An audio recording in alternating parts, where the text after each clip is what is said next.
MST-CET 2026-27 तर भरपूर असे विद्यार्थी आहे की ज्यांना हॉल तिकीट येत नाही आहे, नो इनरोलमेंट फाउंड किंवा या प्रकारे अनेक असे अडचणी आहे की त्यांना त्यांचे हॉल तिकीट डाउनलोडसाठी प्रॉब्लेम येत आहे आणि PCBचे हॉल तिकीटसुद्धा त्यांच्या लॉग इनमध्ये दिसत नाही आहे, ऑप्शनसुद्धा येत नाही आहे, नो इनरोलमेंट फाउंड अशा प्रकारे त्यांना SMS येत आहेत. तर ज्यांनीही PCB आणि PCM दोन्हीही ग्रुपचे पेपर भरलेले असेल त्यांच्यासाठी हा व्हिडिओ अतिशय महत्त्वाचा होणार आहे. जर तुम्हाला तुमची हॉल तिकीट मिळालेली नसेल, नो इनरोलमेंट फाउंड किंवा हॉल तिकीटचं ऑप्शनसुद्धा येत नसेल तर तुम्ही सर्वात प्रथम साईडवर या.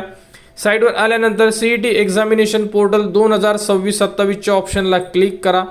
क्लिक केल्यानंतर तुमच्याकडे ID आहे आणि पासवर्ड आहे. ID टाका, पासवर्ड टाका आणि सर्वात प्रथम तुम्ही साइन इन करून घ्या. तुमच्याकडे ID पासवर्डचा प्रॉब्लेम असेल तर फॉरगेट पासवर्ड तुम्ही करू शकता. आणि समजा जर कोणता विद्यार्थी ईमेल ID विसरलेला असेल तर तुम्हाला घाबरण्याचं कारण नाही आहे. इथे सर्वात खाली बघू शकता कस्टमर केअरचे नंबर दिलेला आहे, यांना तुम्ही फोन करून तुमची ईमेल ID विचारू शकता. ते तुम्हाला तुमची इन्फॉर्मेशन विचारेल, त्यानंतर तुम्हाला तुमची ईमेल ID सांगेल किंवा तुम्ही फॉरगेटमधून सुद्धा तुमच्या जवळच्या 1-2 ईमेल IDनी पासवर्ड चेंज करून बघा. ज्या ईमेल ID वर पासवर्ड सेट होत असेल ती ईमेल ID तुमची आहे आणि त्याने तुम्ही लॉग इन करू शकता. लॉग इन केल्यानंतर बघू शकता अशा प्रकारे तुम्हाला संपूर्ण ऑप्शन येणार आणि यामध्ये तुम्हाला हे ऑप्शन सर्वांना येत आहे हॉल तिकीट और ॲडमिट कार्डचं. तर इथूनच तुम्ही तुमची मेन हॉल तिकीट किंवा सिटी इंटिमेशन तुम्ही एकाच ठिकाणाहून डाउनलोड करू शकता. बघू शकता या विद्यार्थ्याला फक्त PCMचं ऑप्शन आलेलं आहे आणि या विद्यार्थ्याने PCBचा सुद्धा फॉर्म भरलेला आहे, परंतु या विद्यार्थ्याला PCBचं ऑप्शन अजूनपर्यंत आलेलं नाही आहे. तुम्हाला याच लॉग इनमध्ये विद्यार्थ्याचा फॉर्मसुद्धा आपण दाखवणार आहे. तुम्ही संपूर्ण माहिती बघा. सर्वात प्रथम बघू शकता गेट हॉल तिकीटला क्लिक केलं. बघू शकता विद्यार्थ्याच्या लॉग इनमध्ये डाउनलोडचं ऑप्शन आलेलं आहे, म्हणजे विद्यार्थ्याची ही जी हॉल तिकीट आहे ही आलेली आहे. क्लिअर. आता यानंतर आपण चेक करणार आहे की या विद्यार्थ्याला PCBचं ऑप्शन आलेलं नाही आहे, तर या विद्यार्थ्यांनी खरोखर फॉर्म भरलेला आहे का. कारण तुम्ही जर लॉग इन करत असेल आणि तुम्हाला जर हॉल तिकीट ऑप्शन येत नसेल किंवा ऑप्शन आलं तर हॉल तिकीट दिसत नसेल तर सर्वात प्रथम आपला जो फॉर्म आहे म्हणजे CETचा फॉर्म आहे हा 100% सबमिट झालेला आहे का तुम्ही एकदा चेक करू शकता. ते कसं तर बघा, याला बॅक जावं लागेल आपल्याला.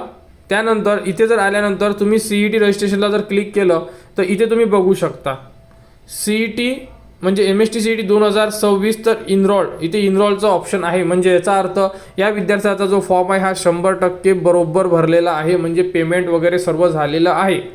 म्हणजे या विद्यार्थ्याला हॉल तिकीट येणारच. होऊ शकते या विद्यार्थ्याची जी एक्झाम असेल ही थोडी लेट असेल, कारण की तुमची एक्झाम एक दिवस नाही आहे, पूर्ण आठवडाभर तुमची एक्झाम चालणार आहे, त्यामुळे तुमची हॉल तिकीट थोडी लेटसुद्धा येऊ शकते. ठीक आहे. जर तुम्हाला अडचण असेल किंवा घाबरल्यासारखं वाटत असेल तर तुम्ही कस्टमर केअरसोबत सुद्धा बोलू शकता.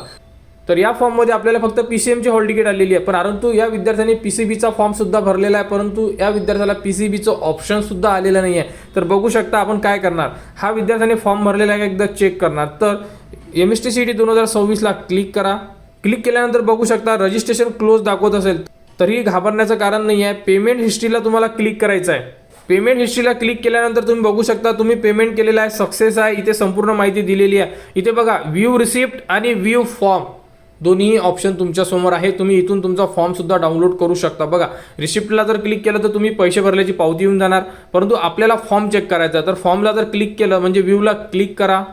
व्ह्यूला क्लिक केल्यानंतर तुम्ही बघा तुमच्यासमोर संपूर्ण ऑप्शन तुमच्या डोळ्यासमोर आहे. PCM आणि PCB दोन्ही पेपरचे पहिले अटेम्प्ट या विद्यार्थ्यांनी भरलेले आहे. बघू शकता PCM आणि PCB, परंतु या विद्यार्थ्याला फक्त आणि फक्त PCMचं ऑप्शन आलेलं आहे, कारण PCBचं ऑप्शन आलेलं नाही आहे. याचा अर्थ असा आहे की PCBचा पेपर हा 21 तारखेपासून सुरू होतो, तर याला सिटी इंटिमेशन ही 14 तारखेला येऊ शकते. ठीक आहे. आणि PCMचे पेपर हे 11 तारखेपासून सुरू होणार आहे, त्यामुळे या विद्यार्थ्याला PCMची सिटी इंटिमेशनसुद्धा आलेली आहे आणि हॉल तिकीटचं ऑप्शनसुद्धा डाउनलोडसाठी आलेलं आहे. तर तुम्ही सुद्धा अशा प्रकारे संपूर्ण माहिती चेक करा की तर तुम्ही लॉग इन करून संपूर्ण माहिती अशा प्रकारे चेक करा. आपण फॉर्म भरलेला आहे तर दोन्ही फॉर्म व्यवस्थित भरलेले आहे का, त्यानंतर किती अटेम्प्ट भरलेले आहे, संपूर्ण माहिती चेक करा. आपला फॉर्म ओके आहे म्हणजे तुम्हाला हॉल तिकीट येऊन जाणार आणि ज्यांनाही नो इनरोलमेंट फाउंड आहे त्यांनासुद्धा हॉल तिकीट येणार. एकदा तुम्ही फॉर्मचे स्टेटस एकदा चेक करून घ्या आणि या प्रोसेसनी जशी आपण प्रोसेस स्टार्टिंगला सांगितलेली आहे त्याच प्रोसेसनी तुम्ही तुमचे PCB आणि PCMचे हॉल तिकीट डाउनलोड करू शकता।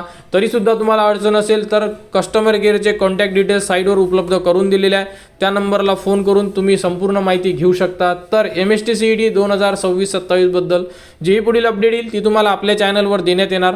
त्यासाठी आपल्या चॅनलच्या कनेक्टमध्ये राहा, चॅनलला सबस्क्राईब करा व हा व्हिडिओ इतरांपर्यंत शेअर करा।